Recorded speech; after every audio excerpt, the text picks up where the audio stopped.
The G Wade Podcast with Deacon Dirty. Now, how do you balance the two? Because you were how long were you pastoring? I was pastor for 8 years. 8 years. So Yeah. for 8 years, I mean, clearly, for lack of a better word, indoctrinated. In the Word of God. Of course, the church culture. So how do you balance the two? Having, I guess, at this point, stepped away and focusing more on love, self-love.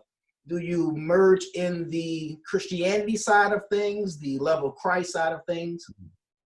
Absolutely. In fact, every book I've ever written has a spiritual component to it. For instance, my new book, The 7 Steps of Self-Love, is based on the 7 steps that I felt when I looked at the creation story. I saw God creating, and in that creation, I saw the process of finding self-love within. Okay. And so I actually use the creation story as a backdrop. But when you read it, you will see that it's just a backdrop because really the stories inside, the information is not as written from a very churchy way. So it has the leaning of spirituality, but it does not have the overindulgence of it, because we are truly, even though we're spiritual beings at all times, we still engage in real life all the time. So you need to have a healthy balance of both in order to really be happy. And now describe a healthy balance, when it comes to love, self-love for that matter, and life. And life, yeah. So self-love, when it's really balanced, doesn't have any other words attached to it, like ego or overconfidence or a high thinking of yourself. It is very much so never needing to put anyone else down, always thinking that even if you aren't better than them, you are definitely enough the way you are, feeling like there's no competition when it comes to another human being, feeling like where you are, even if it's not where you want to be, is enough for where you are, and you appreciate the journey of what it took to get you to this place. And so living in that space of appreciation, it constantly allows you to never feel like you're missing something, even if you're working on more. It's being able to balance who you are with who you want to be, and be okay with that. That level of balance is what we're able to do when we really love ourselves. Yeah. Another piece that I like to say about self-love is being able to see yourself as you have been and see yourself as you are, and live in a constant state of appreciation as well. A lot of people don't love themselves because of things that have happened to them in the past, and things that they have done in the past. And so learning to move beyond those things, learning to live beyond those things, learning to love beyond those things is how you get back to a greater balance of self-love as well. So you're always balancing who you want to be, who you've been, and who you are now. And the most important thing is who you are now, and appreciating that. So as long as you give less power to those other two forces, the past and the future, and you really focus on now, then you have that ability to love who you are. Right. Now, you have the 7 steps, the 7 ultimate steps to self-love. Yes. And I know, they laid out in the book. And so if y'all want to find out, you have to get the book.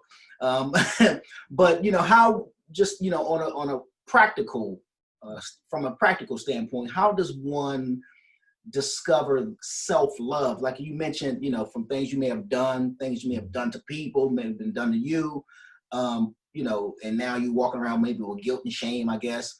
How do you discover the self-love? What do you do first?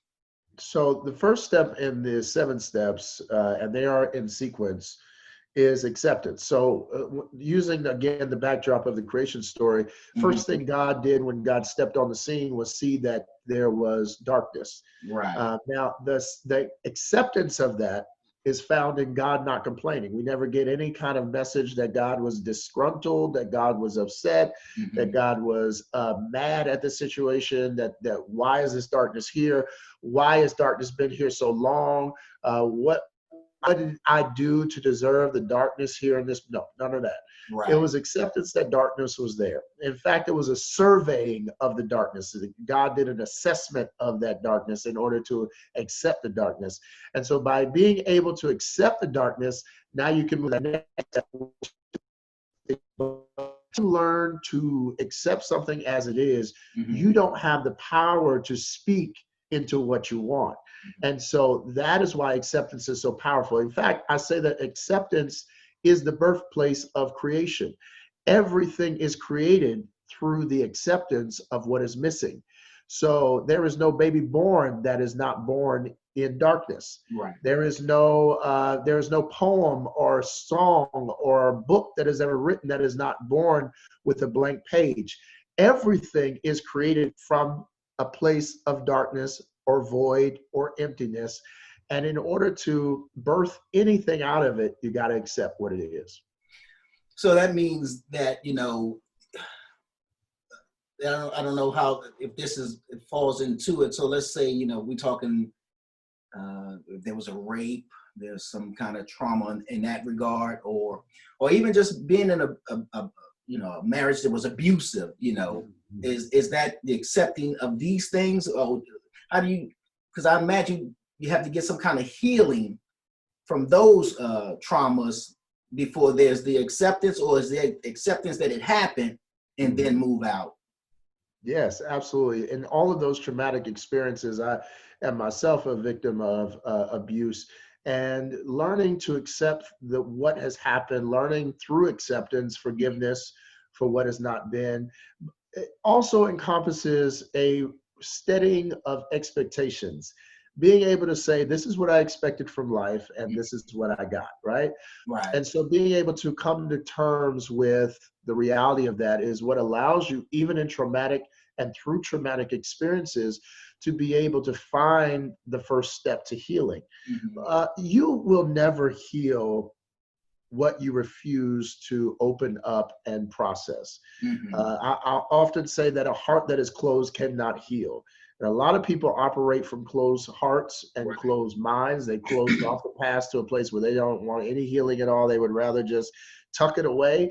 But acceptance is not tucking it away. It is not some passive dealing with it, some acting like it didn't happen. Acceptance is confrontation. It is saying, this is what it was. This is how it happened.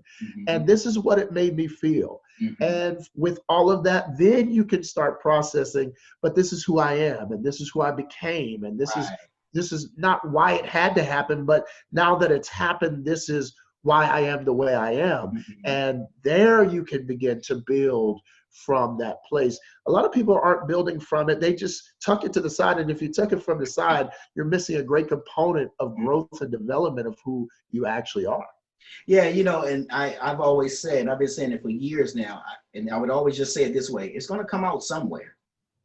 And I posted something recently, and it's interesting that we are here having this conversation, but I posted something recently and that spoke along that line. And then it said, because usually it's the relationships that you get into is when it starts to unpack, you know what I'm saying? Yes, brother. You see it in all kinds of relationships. You see it, all the relationships that trigger you, you will see it. Now, I posted on my Instagram, social media platforms not long ago, I think about a week ago now, about different forms of relationship styles that are based on attachment styles that end up ruining relationships. And it is so true, man. I'm telling you, stuff that happens from your childhood often reflects back to who you are and how you are in relationships. So you got a lot of people that are extremely needy or very insecure, always looking for someone to appease, to give them more attention, to give them more time. It's never enough. It's never enough. They want more time, but then when they get the time, they feel like it's too much. You know, there's this level of attachment styles that really cause people great trauma and harm to their relationships. And I see it all the time. I mean, it's not just in your non-platonic relationships. It's also on your job with your bosses, your coworkers. It's also with friendships. A lot of people are talking about that, you know, people aren't loyal and all that kind of stuff. And I'm looking at them, well, what did you do here and how did you do it? I'll never forget, I had a client that told me very early on, first day, hey, Byron, I'm having struggle with friendships. And I said, okay, what's going on? He gave me a scenario of him being at a dinner party and everybody suggesting that there just be one check and everybody give equal amounts something. And I said, so what did you do during the situation? And his response was, well, I really didn't want to make a scene, so I just really tucked it in, but I was upset. And I guess people could tell I was upset. And so I was like, okay, so you were passive aggressive.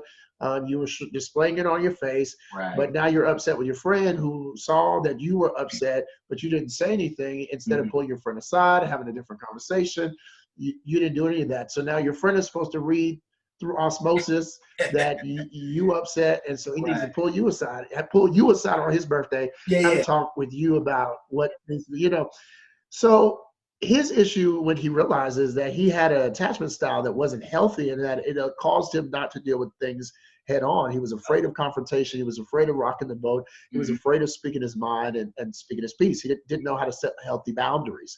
And from just a session or two, we were able to work through a lot of that and get through it. It's not hard, which is my ultimate point here. A lot of it is not hard. It's just that we refuse to deal with it. And once you actually start dealing with it, you realize how easy it is now that you have matured in many ways beyond it to really go back and handle it.